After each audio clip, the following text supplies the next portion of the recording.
नाज़रीन अस्सलाम वालेकुम। जेड न्यूज़ के खबरनामे में आपका इस्तकबाल है। मैं सलमान खान। तफसीली खबरों से पहले सुर्खियों पर नज़र डालते हैं। पीएम मोदी ने डॉक्टर्स डे के मौके पर तमाम डॉक्टर्स को दी मुबारकबाद। कहा, डॉक्टर्स की खिदमत काबिल सताइश। मुल्क में कोरोना के 48,786 नए केसेस हुए दर्ज और 1005 अफराद की हुई अमवात। कांग्रेस के सीनियर लीडर हनुमंत राव की तबीयत नासाज। सोनिया गांधी ने फोन करके खैरियत मालूम की और सेहतियाबी के लिए की दुआ। तेलंगाना में इस महीने में तकरीबन 30 लाख अफराद को वैक्सीन की दूसरी खुराक दी जाएगी। रियासती हेल्थ डायरेक्टर का दावा। 5 जुलाई से मुस्तफिद अफराद को नए राशन कार्ड जारी किए जाएंगे। वजीर केटीआर का ऐलान। तेलंगाना भर में आज से ऑनलाइन क्लासेस का हो गया आगाज।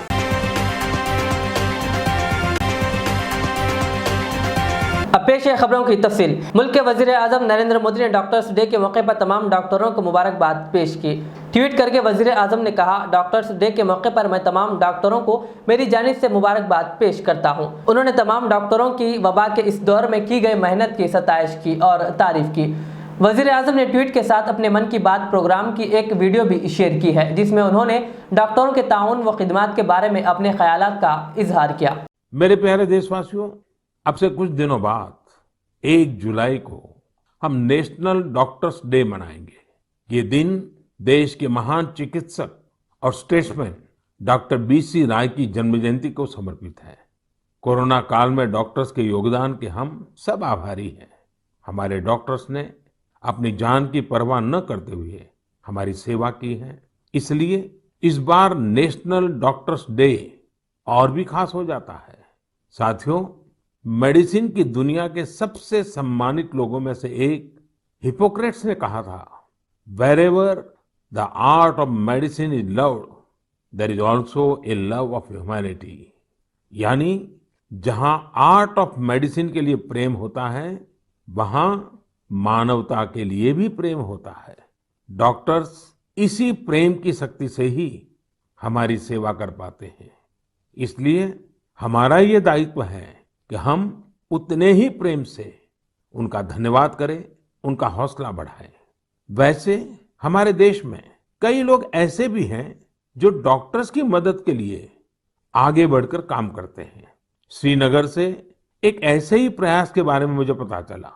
यहाँ डल झील में एक बोट एम्बुलेंस सर्विस की शुरुआत की गई। इस सेवा को श्रीनगर के तारिक अहमद पटलू जी ने शुरू किया, जो एक हाउस बोट ओनर है। उन्होंने खुद भी कोविड-19 से जंग लड़ी है और इसी से उन्हें एम्बुलेंस सर्विस शुरू करने के लिए प्रेरित किया।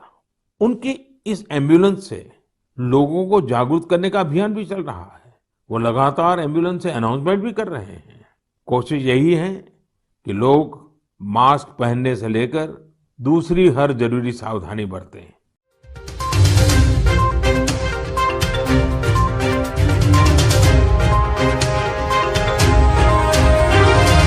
मुल्क में जानलेवा और हलाकत कैस आलमी वबा कोरोना वायरस कोविड-19 के घटते केसेस के दरमियान गुज़िश्ता 24 घंटों के दौरान कोरोना के 50,000 से कम नए केसेस रिपोर्ट हुए हैं। मरीजों की शिफायाबी की तादाद में इजाफे से ये शरह बढ़कर 96.97% हो गई। जुमेरात की सुबह मरकजी वजारत सेहत की जानिब से जारी करदा ताज़ा तरीन आदत शुमार के मुताबिक गुज़िश्ता 24 घंटों में कोरोना के 48,786 नए केसेस रिपोर्ट के साथ ही मुल्क में कोरोना मुतासरीन की मजमूई तादाद बढ़कर 3,04,11,634 हो गई है। इसी दौरान 61,588 मरीजों की शिफायाबी के बाद हलाकत खैस वबा को शिकस्त देने वालों की कुल तादाद 2,94,88,918 हो गई। इसी मुद्दत के दौरान 1,005 मरीजों की मौत से हलाक शुदगान की मजमूई तादाद बढ़कर 3,99,459 हो गई है।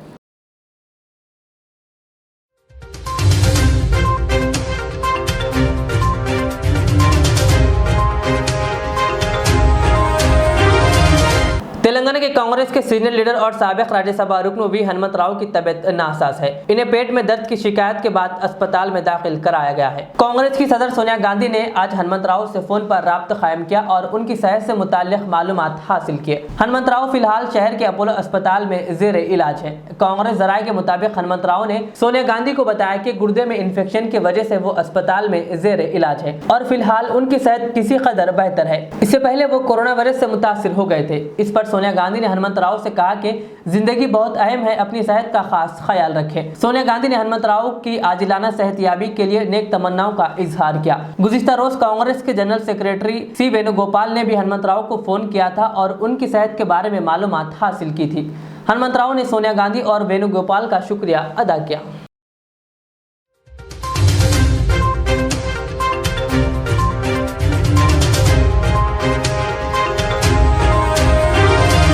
रियासती वजीर केटीआर ने बताया कि 5 जुलाई से मुस्तफिद अफराद को नए राशन कार्ड तकसीम किए जाएंगे और 57 साल से जायद उम्र के अफराद को आसरा पेंशन जल्द दी जाएंगी। पटना प्रगति प्रोग्राम के एक हिस्से के तौर पर वजीर ने आज राजन्ना सिलसिला जिले में ग्राम पंचायत ऑफिस के लिए संग बुनियाद रखा। इस मौके पर गुफ्तगू करते हुए वजीर ने कहा कि गुज़िश्ता 70 सालों में जो पेशरफ्त नहीं हुई वो टीआरएस हुकूमत ने 7 सालों में मुकम्मल की है। केटीआर ने हरियाली के एक हिस्से के तौर पर पौधे भी लगाए और जिंदगी को ऑक्सीजन मुहैया करने वाले दरख्तों की हिफाजत और दरख्त लगाने पर जोर दिया। గంగుల కమలాకర్ గారు కూడా చెప్పినారు 5 తారీఖు నుంచి కొత్త రేషన్ కార్డులు ఇచ్చే కార్యక్రమం కూడా ప్రారంభమైతున్నది। గతంలో మీరు అప్లై చేసుకున్న వాళ్ళు ఉన్నారు, దగ్గర 4 లక్షల పైచిలకు కార్డులు ఉన్నాయి। అవి కూడా 5 తారీఖు నుంచి మంత్రి గారు ప్రారంభిస్తున్నా అని చెప్పినారు గంగుల కమలాకర్ గారు। ఆ కార్యక్రమం కూడా జరుగుతుంది। మరి కార్డులు, పెన్షన్లు, మీకు గ్రామంలో కావాల్సిన కరెంటు, మంచినీళ్లు, మీ చెరువుల నిండి ఇవన్నీ ప్రభుత్వమే చేస్తున్నది। మరి మీకోసం ఇవన్నీ వ్యవసాయం చేసుకుంటానటోళ్లకు రైతు బంధు పథకం, ఎకరం పొలం ఉంటే 5,000 రూపాయలు ఒక్కో పంటకు। ఎవరైనా ఆలోచన చేసిరా? ముఖ్యమంత్రి, ప్రధానమంత్రి ఇదివరకు ఉన్నోళ్ళు కేసీఆర్ వచ్చేదాకా ఈ ఆలోచన ఎవరికి రాలే। కేసీఆర్ గారికి ఈ ఆలోచన వచ్చినాక మనం 2 పంటలకు పైసలు ఇచ్చినాక కేంద్రంలో ఉండే మోడీ గారికి కూడా ఈ పథకం నచ్చి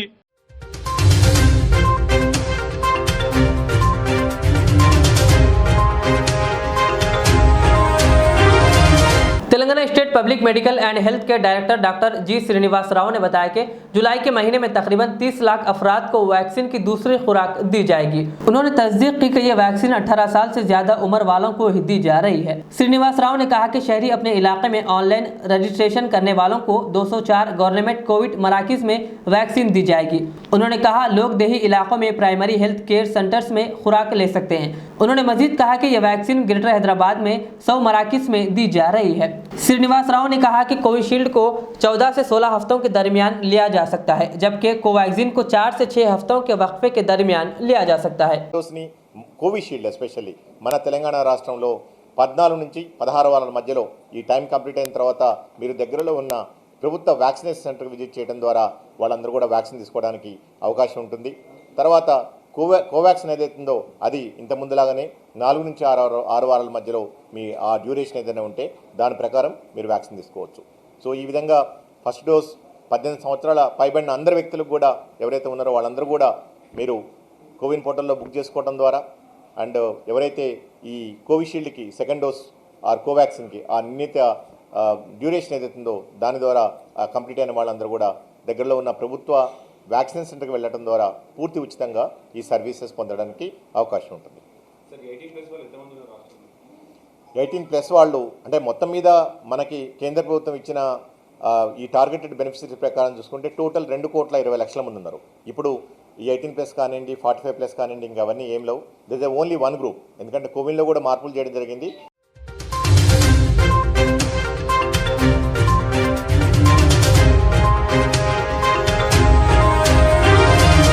रियासती वज़ीर दाखिला मोहम्मद महमूद अली ने बीबी कैंसर अस्पताल में मुनक़िदा नेशनल डॉक्टर्स डे तकरीब से खिताब करते हुए कहा कि कोरोना वबा के खतरनाक और नाजुक दौर में डॉक्टरों ने हकीकी सिपाही की तरह खिदमत अंजाम दिए और अब भी ये सिलसिला जारी है। वज़ीर दाखिला ने कहा डॉक्टरों ने अपनी और अपने अफराद ख़ानदान की परवाह किए बगैर इंसानों की जिंदगियों को बचाने में कोई कसर बाकी नहीं रखी। उन्होंने कहा समाज में डॉक्टरों का मुकाम व मर्तबा काफ़ी बुलंद है क्योंकि वो लोग मरीजों की जान बचाते हैं। उन्होंने कहा जबकि दवाइयाँ सिर्फ बीमारियाँ ठीक करती है, डॉक्टर्स 24 घंटे काम करते हैं।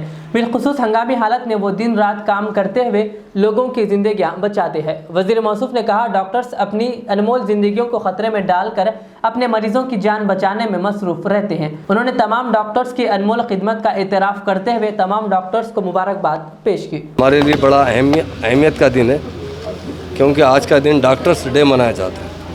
आज मैं बीबी कैंसर हॉस्पिटल आया हूँ। बहुत से डॉक्टर्स को अवार्ड दिए गए। यकीनन हमारे लिए डॉक्टर बड़ी अहमियत के हामिल होते हैं। खुदा के बाद बंदे को जो बचाता है तो डॉक्टर ही बचाता है। डॉक्टर प्रोफेशन बड़ा इम्पॉर्टेंट प्रोफेशन है, और उसके लिए ख़ास तौर से बीबी कैंसर दवाखाने के CEO साहब को, सैयद इलियास खान साहब को, और हमारे यहाँ के डायरेक्टर साहब को, और तमाम यहाँ के दवाखाने के जितने डॉक्टर्स हैं जो इनका अमला है, उनको दिल की गहराइयों से मुबारकबाद देता हूँ। आज उन्होंने एक छोटी सी तकरीब रखकर डॉक्टर्स डे पर डॉक्टरों को अवार्ड दिया गया, तो जितने अवार्डी से उनको भी मुबारकबाद देता हूँ। बीबी कैंसर हॉस्पिटल आज से 35 साल पहले यहाँ खोला गया था, जब इस पुराने शहर में कोई दवाखाना खोलने का सोच भी नहीं सकता था। मगर इन लोगों ने ख़ास तौर से पुराने शहर के लोगों की और तमाम लोगों की खिदमत के लिए, और जो लोग दवाखाने खोलते तो नए शहर में खोलते थे, क्योंकि वहाँ पे लोगों के पास रेवेन्यू होता था। पुराने शहर के लोग रेवेन्यू नहीं दे सकते, उतने बिल नहीं भर सकते, मगर उस ज़माने में दवाखाना खोला गया, काफ़ी लोगों की खिदमत की गई। मेरी की तरफ जानिब से मैं बहुत मुबारकबाद देता हूँ। दवाखाने के जितने अहम शख्सियतें हैं जो इस दवाखाने में रात दिन मेहनत कर रहे हैं, लोगों की खिदमत कर रहे हैं दिल की गहराइयों से। और कैंसर इलाज आजकल बहुत कॉमन हो चुका है, मगर इलाज भी हो रहा है। साबिक़ा में आदमी को अगर कैंसर है तो आदमी ऐबत से ही मर जाता था, और आज अल्लाह के फजल करम से बहुत रिसर्च हुआ है, और ख़ास तौर से बीबी कैंसर हॉस्पिटल में एक से एक आला मिशनें लाए गए यहाँ पर, जिससे उनको फिजियोथेरेपी के लिए बहुत अच्छा ट्रीटमेंट चल रहा है। उसके लिए मैं दवाखाने के तमाम मैनेजमेंट को, CEO साहब को दिल की गहराइयों से मुबारकबाद।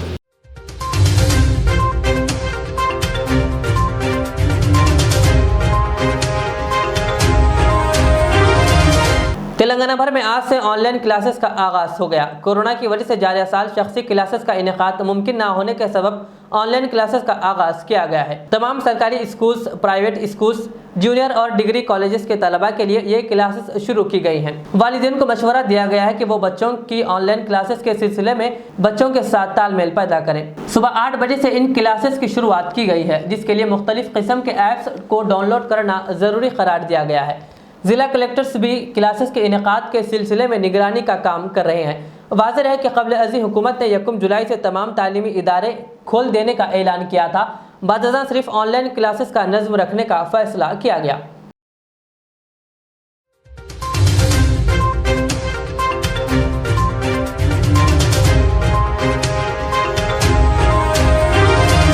रियासत तेलंगाना में आज से पटना प्रगति का इनेकाद अमल में लाया गया। ये प्रोग्राम 10 दिनों के लिए रहेगा, जिसमें रियासत भर में पौधों को लगाने और साफ सफाई पर तवज्जो दी जाएगी। आज हल्के कारवान में भी इस प्रोग्राम के तहत आज से ही काम शुरू किया गया। रुकन असम्बली कारवान कौसर मोयुद्दीन ने बताया कि इस प्रोग्राम के तहत साफ सफाई पर खास तवज्जो दी जाएगी। आज से रियासत तेलंगाना गवर्नमेंट की जानिब से तमाम रियासत के शहर हैदराबाद कलेक्टर के अंदर भी पटना प्रगति प्रोग्राम का इफ्तिताह अमल में है, जिसके अंदर हर वार्ड के अंदर 2 गाड़ियों को बिजनेस की गाड़ियों को दिया गया। जहाँ पर भी रोड के ऊपर या बिल्डिंगों के अंदर जहाँ पर भी डिब्रीज हो या सेल्ट हो या कचरा हो, इन तमाम साफ सफाई के लिए हर वार्ड को 2 गाड़ी को दिया गया। आज इसी का पहली घड़ी है। आज से और 10 दिन तक यहाँ पर रहने वाले हर वार्ड के अंदर 2 गाड़ियाँ मैं समझता हूँ इंशाल्लाह 10 दिन के अंदर जो भी इलाके जात के अंदर काफ़ी दिनों से डिब्रीज थी, उन तमाम बिल्डिंगों के अंदर हो या महल जात के अंदर हो, उन तमाम डिब्रीज को एंट्री किया जाएगा और हर गाड़ी क्लीन करने की उनको ऑर्डर दिया गया। और आज के प्रोग्राम के अंदर अपने कारवान के तमाम कारपेटर लंगर हाउस के हो या लंगर गोलकुंडे के हो, नानागर के हो, टोली चक्की, कारवान, जियागुड़ा, इन तमाम इलाके जाके अपने कारपेटर से और साथ ही साथ GHMC के भी आला अहदेदार, डिप्टी कमिश्नर साहब और GHMC के डिप्टी इंजीनियर और असिस्टेंट इंजीनियर, इन तमाम अहदेदार थे। आज के प्रोग्राम के अंदर मैं समझता हूँ इंशाल्लाह 10 दिन के अंदर अपने कारवान के अंदर चाहे कोई सा भी इलाका हो, उन तमाम इलाके जात के अंदर डिब्रीज को काटी किया जाएगा और साफ सफाई किया जाएगा। मैं उम्मीद करता हूँ कि हर इलाके के अंदर साफ सफाई होगी। अगर 10 दिन के अंदर भी कम पड़ा तो इंशाल्लाह फिर कमिश्नर साहब से नुमाइंदगी करके इन गाड़ियों को फिर एक्शन करने की पूरी कोशिश करेंगे। शुक्रिया खुदा।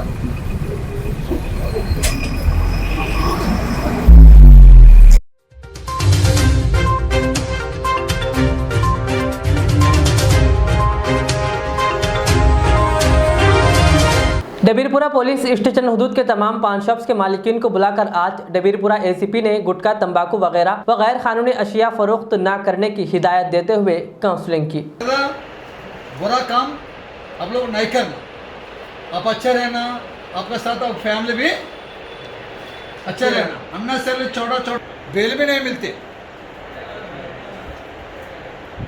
कम से कम 15 दिन 25 डेज समझ गए ना। इसलिए आपको बोला कहीं तो बोला यार अन्ना सर ले हमारे सीम साहब क्या बोला, थोड़ा लोग अच्छा रहते हैं, थोड़ा लोग बुरा रहते हैं, सबको बुला के पहले बोल दो। हाँ क्या नाम आपका? शाहनाज। किधर रहते? कौन सा है ना मालूम है? कंप्यूटर सबको बोलो। गुटखा जरदा गुटखा अच्छा बंद कर दिया। एक बात है, असल हमारी दुकान का मेन पॉइंट क्या हाँ हाँ बाबा जर्दा जो है ना, हाँ जर्दे का पान खाने वाला दिन भर में 20 पान खाता, 10 पान खाता, 5 पान खाता। हमारे को हमारे गुटखा बनकर दो, आप सिगरेटा बनकर दो, परवाह नहीं है हमारे। हाँ हमारे गोल ये बाबा जर्दा रहा तो हमारी जिंदगी चलती। बाबा जर्दा? हम एक आदमी के पीछे 5 जने जीने वाले नहीं भेजना ना। स्टेशन हाउस ऑफिसर दौलपुरा एरिया आज का इवनिंग में ये पान शॉप ओनर से हमारा पीएस में एक मीटिंग लगाया। मीटिंग में सब लोग मैं रिक्वेस्ट करा क्या बोल के ये जर्दा गुटखा आप लोग नहीं बेचना। ये जर्दा गुटखा से पब्लिक बहुत लोग कैंसर बारे में मार जा रहे, सब्सिक्वेंटली फैमिली भी फाइनेंशियली बहुत डैमेज हो रहे। इसलिए आप लोग ये जर्दा गुटखा नहीं बेचना। आप लोग बेचते हम लोग बराबर ही एक्शन आपको एक्शन हम लोग आप ऊपर लेते। इसलिए हमारे इंस्ट्रक्शन फॉलो करना, सादा सीधा काम कर सकता, बिजनेस कर सकता, हमारे से आपको कोई तकलीफ नहीं आती। आप लोग अच्छे रहना, आपके फैमिली भी अच्छे रहना बोल के मेरा रिक्वेस्ट है बोल के सब लोग बोल दिया।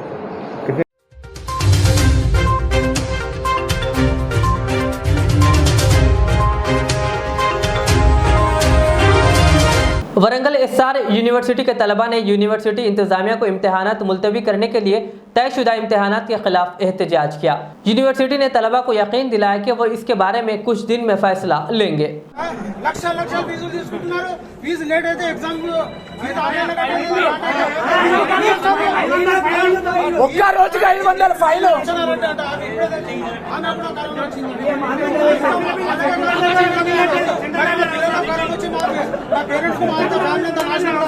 అరే ప్రిన్సిపల్ గారు ఎందుకు బయటకు వస్తలేరు? ప్రిన్సిపల్ గారు ఏం చేస్తున్నారు? దయచేసి ప్రిన్సిపల్ బయటకు వచ్చి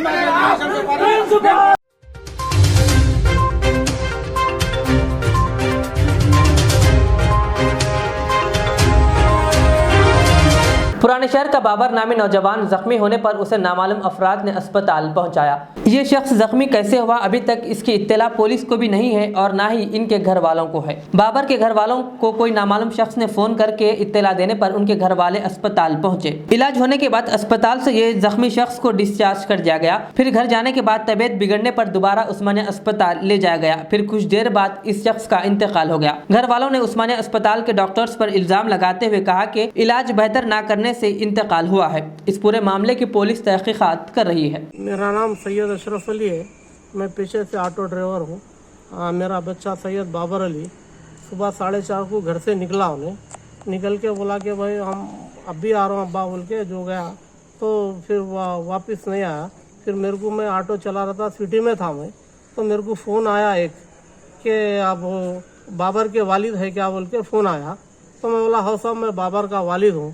तो मैं जो सो आपके बाबर जो सो उस्मानिया दवाखाने में जो सो सीरियस है बहुत, आप जाके मिलो बोल के बोले। तो तो मैं बोला साहब आप कौन बात कर रहे हैं, आपका नाम क्या है? वो तो मैं वो नहीं बता सकता, मैं एक बाबर का एक हमदर्द बात कर रहा हूँ बोल के मेरे को बोले। तो मैं फ़ोन उन्होंने कट कर दिया साहब। कट करने के बाद में मैं क्या करा, घर से सीधा जो सो पहले घर को आया। आने के बाद में दोनों बच्चे थे मेरे, दोनों बच्चों को जो सो पीएस को लेके गया मैं, फलकनुमा पीएस को। फलकनुमा पीएस को लेके जाने के बाद में मैं अंदर गया, मैं खुद अंदर गया। जाके जो सो एसआई साहब और 2-3 जवाना थे, उनको बोला साहब ऐसा साहब मेरे को फोन आया था, बाबर को ऐसा मारे गए थे, सीरियस है बोल के जो सो बोले। तो उन्होंने बोले नहीं, मैं पूछा साहब कुछ कंप्लेंट आया ऐसा कुछ हुआ? वो तो उन लोग बोले नहीं हमारे पास कोई कंप्लेंट नहीं है, कुछ नहीं है, क्या नहीं है बोले। तो मैं क्या करा, सीधा जो सो बच्चों को ले लेके हॉस्पिटल को गया। जाने के बाद में जो सो बच्चे को पूरा ड्रेसिंग वो कर दिए थे। करने के बाद में वो क्या है वो ढकलते सो बंडी पे डाल दिए। डालने के बाद में जो सो मेरे हाथ में पेपरा दे दिए। देने के बाद में ये बोले कि भाई बच्चे को कुछ भी नहीं हुआ और जो सो आपका बच्चा अच्छा है और ये 1500 रुपये के मेडिकेशन लिखे, वो दवाएँ लिखे, वहाँ बाहर मेडिकल शॉप है वहाँ से ले लो बोले। मैं दवाएँ ले लिया और एम्बुलेंस भी जो सो उन लोगों की बात करें 1500 रुपये एम्बुलेंस के दिया और दवाओं के जो सो 1500 रुपये दिया था। दे के मैं घर को आया।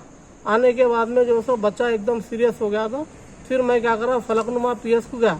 जाने के बाद में साहब मैं साहब को बोला साहब ऐसी की बात ऐसी ऐसा वीडियो बताया। मैं बताने के बाद में जो ना साहब उन्होंने क्या करे जो सो एक कांस्टेबल को घर को भेजे। घर को भेज के बाद में सर्कल साहब भी बोले कि भाई इतना सीरियस बच्चे को ये लोग कैसा डिस्चार्ज करते। 100% क्या वो एकदम सांस नहीं चढ़ी थी, उसकी बात नहीं आ रहा था, वहीं पानी पीने भी नहीं आ रहा था बच्चे को। तो सर्कल साहब वहाँ के जवाना जो भी थे कि ये पेपरा देखे पूरा देख के करके ये लोग कैसा डिस्चार्ज करते बोल के एक जवान को मेरे घर पे भेजे। घर पे पूरा कंडीशन लेके फिर जो सो गाड़ी बुलाए साहब लोग, वो एम्बुलेंस को बुलाए। फिर एम्बुलेंस को जो सो डाले, दवाखाने को लेके गए। 15-20 मिनट में जो सो बच्चा जो सो डेड हो गया बोल के बोले साहब हमारे को।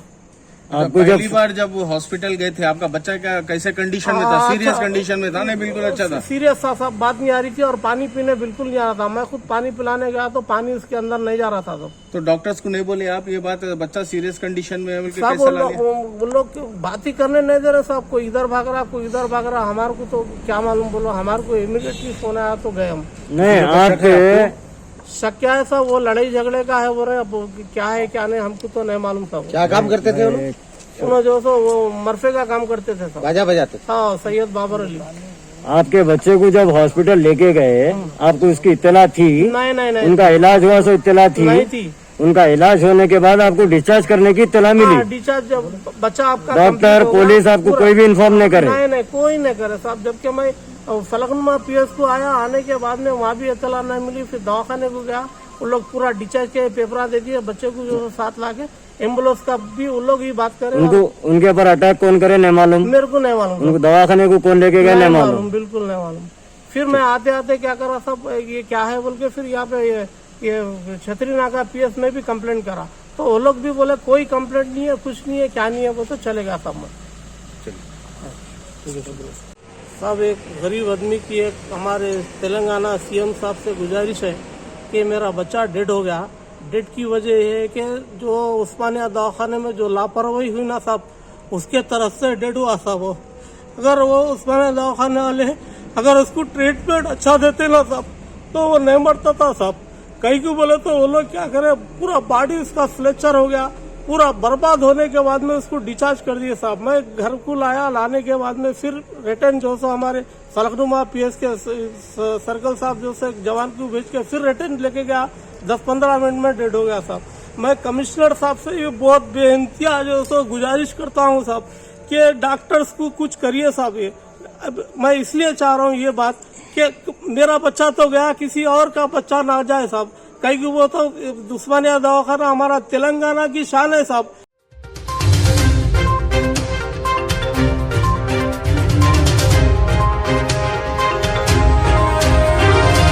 आखिर में और एक बार सुर्खियों पे नजर डालते हैं।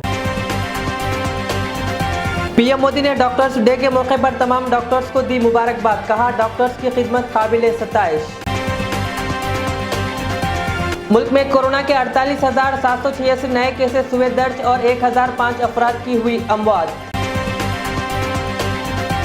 कांग्रेस के सीनियर लीडर हनुमंत राव की तबीयत नासाज, सोनिया गांधी ने फोन करके खैरियत मालूम की और सेहतियाबी के लिए की दुआ।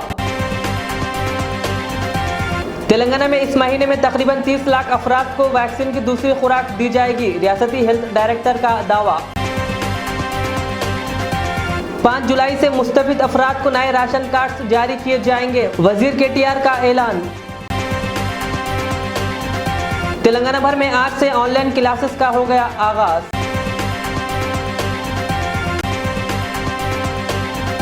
ये थी आज की दिन भर की हमारी खबरें। मुझे इजाज़त दीजिए। हमारे जेड चैनल को यूट्यूब पर सब्सक्राइब, फेसबुक पर लाइक शेयर ज़रूर करें। अल्लाह हाफ़िज़। Al Riyaz tours and travels, नज़द Riyaz health care clinic, Mustafa Nagar, Falaknuma, Hyderabad. Air ticketing international और domestic, visa endorsement, immigration, passport दाखिल करने में ताउन, विजिट वीजा और उम्रा वीजा के लिए हमसे रब्त करें। वेस्टर्न यूनियन और मनीग्राम के साथ साथ दीगर सहूलियात भी मौजूद। Proprietor Mohammad Riyaz Ahmad, Al Riyaz tours and travels. खिदमत का मौका दें, आपका इत्मीनान हमारी कामयाबी। मैं के अमार हूँ। सन 1995 में मुझे एक अजीम मकसद के लिए कायम किया गया। मुझसे कई हजार अमीर और गरीब खानदान जुड़े हुए हैं, जिन्होंने अपने ख्वाबों के महलों से मुझे सजाया। मैं अपने चाहने वालों को तरक्की याफ्ता शानदार इलाकों में आबाद करने के लिए मशहूर हूँ। अब आपकी खिदमत में तेहरान गाह के दामन में काफी वसी व अरीज खूबसूरत कॉलोनीज लाया हूँ। आपकी पसंद, आपकी सहूलत, मेरी खिदमत सिर्फ 4 लाख से 8 लाख के दरमियान। मुझसे जुड़े और अपना भी ख्वाबों का महल बना लें और तरक्की को अपना मुकद्दर कर लें। यूं जमीन पे बैठकर क्या आसमान देखता है, परों को खोल जमाना उड़ान देखता है। के अमार का सदर दफ्तर आरामगढ़ चौराहे पर मौजूद है। रियाज इस्लामिक स्कूल, तालीमी मैदान में एक नया इनकलाब। इस्लामिक और मॉडर्न एजुकेशन की अजीम दरसगाह। 23 साल तजुर्बे के बाद तलबा और तालिबात के लिए रियाज इस्लामिक स्कूल पेश करता है हिफ्ज़ कुरान, नाज़िरा कुरान, क़ायदे के अलावा नर्सरी ता 10वीं जमात तक की तालीम का बेहतरीन नज़्म। बच्चों के लिए हॉस्टल की सहूलत, मुस्तहिक़ तलबा के लिए खुसूसी रियायत, तलबा और तालिबात के लिए अलहदा क्लासेस के माकूल नज़्म, खुसूसी computer classes, hardware and software training. बच्चों में तहरीरी और तकरीरी सलाहियतों को उजागर करने के लिए हफ्तावारी प्रोग्राम। काबिल और मुशफ़िक़ असातिज़ा इकराम की निगरानी में बेहतरीन तालीम नज़्म। सुबह 8 बजे तक शाम 4:30 बजे दाखिले जारी हैं, उजलत कीजिए। Riyaz Islamic school, opposite lane, new SR petrol pump, Vattepally, Hyderabad.